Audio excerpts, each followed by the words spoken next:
बिस्मिल्लाहिर्रहमानिर्रहीम अस्सलाम वालेकुम। देसी चस्का चैनल वेखण वालिਆਂ ਨੂੰ खुश आमदीद। मेरी यूट्यूब फैमिली ਦਾ ਕੀ ਹਾਲ ਹੈ। मैं उम्मीद करनी है कि ਤੁਸੀਂ सब खैरियत नाल होवोगे। अल्लाह ਤੁਹਾਨੂੰ खुश और आबाद रखे, आमीन सुम्मा आमीन।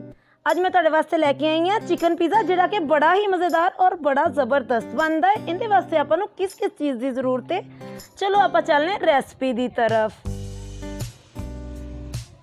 एक पाइया मुर्गी का गोश्त हड्डी तो बगैर, एक चम्मच तिक्का मसाला,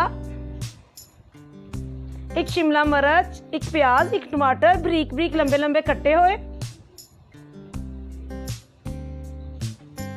एक चम्मच नमक, एक अंडा, एक पैकेट खमीर दा, एक कप मैदा, एक कप दूध,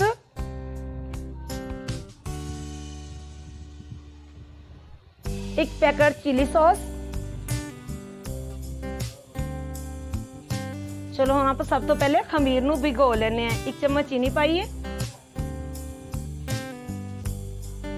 खमीर देखो बिल्कुल दानेदार है। एक चम्मच वो पा के थोड़ा जिना नीम गर्म पानी विच पा के इनू आपां हल कर लेने हैं। तकरीबन इनू हल करके आप 10 मिनट रखांगे। उन्नी देर वास्ते आप गो तैयार कर लेने मैदे दी। पिज़्ज़े वास्ते मैनू 1 कप ही चाहिए सी, थोड़ा मैनू मैदा ज़्यादा चाहिए सी, इसलिए मैं 2 कप गुनन लगी हाँ। 1 चम्मच नमक डाल दिते, 2 चम्मच ऑयल। आप अच्छे तरीके पहले मिक्स कर लवांगे। उस तो बाद इहदे विच पा दिता 1 कप दूध का, नीम गर्म ही दूध इस्तेमाल करना है।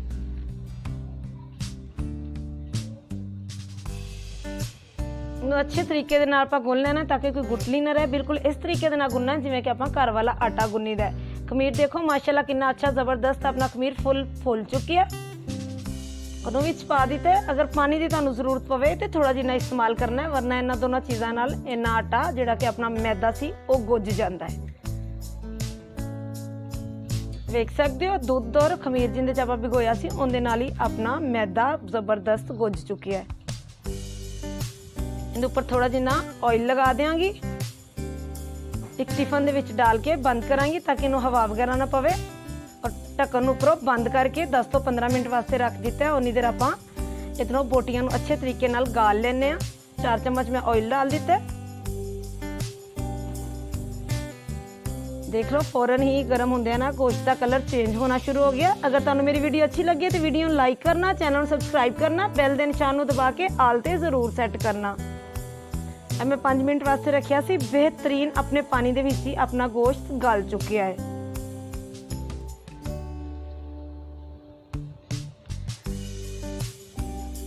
हुण मैं इहदे विच डालांगी 1 चम्मच तिक्का मसाला। इहदे विच आपां नूं अदरक लहसुन कुछ भी डालण दी जरूरत नहीं, क्योंकि इहदे विच टोटली फ्लेवर हुंदे ने जिहड़ी कि कैचअप डाली उहदे विच भी और तिक्के मसाले विच भी। 2 चम्मच मैं डाली कैचअप। इहदा कलर भी बड़ा खूबसूरत आ जाएगा और मुकम्मल टेस्ट भी अदरक लहसुन का इहदे विच मुकम्मल हुंदा है। इन तकरीबन आप डालने तो बाद 2 तो 3 मिनट भुनांगे और बेहतरीन अपना तिक्का मसाला तैयार हो जाएगा। बोटी अपनी देखो कितनी ज़बरदस्त भुज चुकी। माशाल्लाह माशाल्लाह आटा देखो अपना कितना ज़बरदस्त तैयार हो चुकी है और बेहतरीन फुलिया है। इस तरह आटा फुलिया है तो इनका पिज़्ज़ा बड़ा ही ज़बरदस्त बनता है। अगर आप नान बनाना चाहिए तो वह भी बड़ा ज़बरदस्त बनता है। वड्डे साइज का पेड़ा कर लिया। थोड़ा जिन्ना मैदा जिहड़ा मैं चकने बेलन के उपर खिलार लिया। थोड़ी जिन्नी टिक्की बना के अच्छे तरीके से उपरों दबावांगे। साइड चेंज करके चकने बेलने के नाल अच्छे तरीके से इनकी गोल वड्डी रोटी कर लवांगी। देखो कितनी ज़बरदस्त बिल्कुल गोल रोटी बनी है। एक बर्तन लिया ट्रे टाइप है जिंदे विच आपां पिज़्ज़े नूं रखना है। पहले थोड़ा जिन्ना ऑयल लगा के अच्छे तरीके से पूरी ट्रे दे विच फैला लवांगे।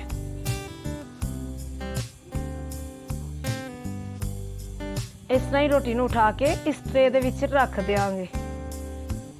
साइडां तो थोड़ा जिन्ना पिज़्ज़ा जिहड़ा हुंदा है मोटा हुंदा है, इसलिए मैं सारा मोटा कर लिया। वेख सकते हो कितना खूबसूरत बनाया है। चम्मच दे नाल इस वास्ते इस तरह निशान लगा रही है कि सेंटर च फुलेगा नहीं और साइडां तो बेहतरीन फुल जाएगा। हुण इहदे उपर थोड़ी जिन्नी अच्छे तरीके नाल कैचअप बिखेरांगी ਉਸ ਤੋਂ ਬਾਅਦ ਫਿਰ ਇਹਨੂੰ ਹੱਥ ਦੇ ਨਾਲ ਮੁਲਾਇਮ ਕਰਕੇ ਬਿਲਕੁਲ ਪੂਰੇ ਪੀਜ਼ੇ ਦੇ ਉੱਪਰ ਲਗਾ ਦਿਆਂਗੀ। ਅਗਰ ਤੁਹਾਨੂੰ ਮੇਰੀ ਵੀਡੀਓ ਅੱਛੀ ਲੱਗੇ ਤਾਂ ਕਮੈਂਟ ਦੇ ਵਿੱਚ ਆਪਣੀ ਰਾਏ ਦਾ ਇਜ਼ਹਾਰ ਜ਼ਰੂਰ ਕਰਿਆ ਕਰੋ ਤਾਂ ਕਿ ਮੈਂ ਤੁਹਾਡੇ ਵਾਸਤੇ ਅੱਛੀ ਔਰ ਨਈ ਰੈਸਪੀਆਂ ਲੈ ਕੇ ਆ ਸਕਾਂ।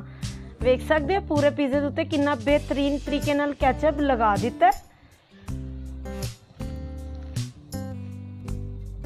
ਜਿਹੜੀਆਂ ਕਿ ਮੈਂ ਬੋਟੀਆਂ ਭੁੰਨ ਕੇ ਰੱਖੀਆਂ ਹੋਈਆਂ ਸੀ, ਵੇਖ ਸਕਦੇ ਹੋ ਇਹਨਾਂ ਨੂੰ ਜ਼ਬਰਦਸਤ ਤਰੀਕੇ ਨਾਲ ਤਿੱਕੇ ਜਿਸ ਤਰ੍ਹਾਂ ਹੁੰਦੇ ਨੇ ਉਸ ਤਰ੍ਹਾਂ ਹੀ ਤਲੀਆਂ ਗਈਆਂ ਨੇ। ਇਹ ਪੂਰੇ ਪੀਜ਼ੇ ਦੇ ਉੱਪਰ ਬਖੇਰ ਦਿੱਤੀਆਂ ਨੇ।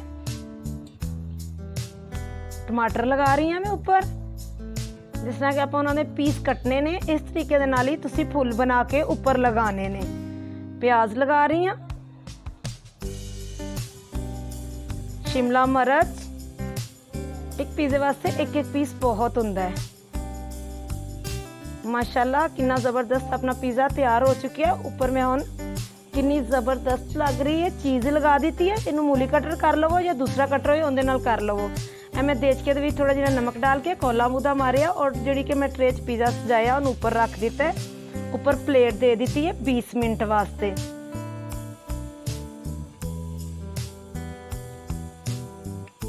ਓਏ ਹੋਏ ਆਪਣਾ ਪੀਜ਼ਾ ਸਾਰੀ ਮਿਹਨਤ ਹੀ ਜ਼ਾਇਆ ਹੋ ਗਈ। ਇੰਨਾ ਜ਼ਬਰਦਸਤ ਮੈਂ ਪੀਜ਼ਾ ਬਣਾਇਆ ਸੀ, ਮੈਨੂੰ ਚੁੱਲ੍ਹੇ ਦੀ ਆਂਚ ਘੱਟ ਕਰਨੀ ਯਾਦ ਭੁੱਲ ਗਈ। ਮੇਰਾ ਪੀਜ਼ਾ ਸਾਰਾ ਜਲ ਗਿਆ ਹੈ। ਅੱਲਾਹ ਤਾਲਾ ਸੋਨਾ, ਮੈਂ ਇੰਨੀ ਮਿਹਨਤ ਕੀਤੀ ਸੀ, ਮੇਰੀ ਮਿਹਨਤ ਸਾਰੀ ਜ਼ਾਇਆ ਹੋ ਗਈ। ਦੇਖੋ ਤਾਂ ਸਹੀ ਪੀਜ਼ਾ ਕਟਿੰਗ ਹੀ ਨਹੀਂ ਹੋ ਰਿਹਾ। ਇਹ ਤਾਂ ਇੰਜ ਬਣ ਗਿਆ ਜਿਸ ਤਰ੍ਹਾਂ ਕਿ ਗੱਚਕ ਹੁੰਦੀ ਹੈ। ਫਿਰ ਮਿਲਾਂਗੇ ਇੱਕ ਨਈ ਵੀਡੀਓ ਦੇ ਨਾਲ। ਬਾਏ ਬਾਏ, ਅੱਲਾ ਹਾਫਿਜ਼।